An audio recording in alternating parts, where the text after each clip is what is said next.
grown autumn olive. At this point, it's become not useful for any wildlife. So we use the forestry mulcher, knock this down. We will wait a year, let that autumn olive sprout back up to clearly identify the plant species. And then we will treat it with a herbicide or a prescribed burn. We're gonna wait until the fall to treat all of these with herbicide. As the plant's going dormant, it's absorbing a lot of that chemical down into the root system, which is a more effective kill on the plant species itself. In the spring of 2023, we will follow back up with this area, identify what species did not get killed in the fall, and we're gonna let a prescribed burn run low and slow through this entire area, promoting new plant growth, desirable tree species, and better deer browse.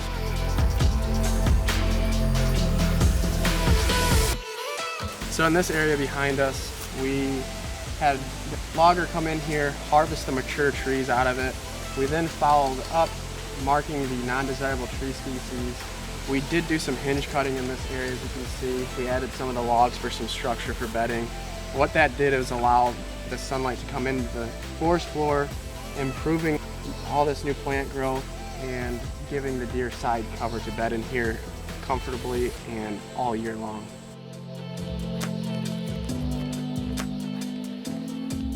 The area behind us, as you can see, there is oak trees. This is why we did not cut those down on this edge, but behind us here it was very open, so it didn't create the deer movement to come out into the food plot. This accomplishes two things. It's called an edge feather. It allows security for deer to kind of come up close to the food plot, scan, scent check before they enter the field. But what it also does is it blocks the visual sight of a hunter coming into that food plot to hunt.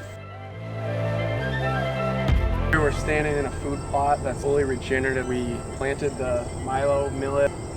This is all done with zero chemicals and zero synthetic fertilizers.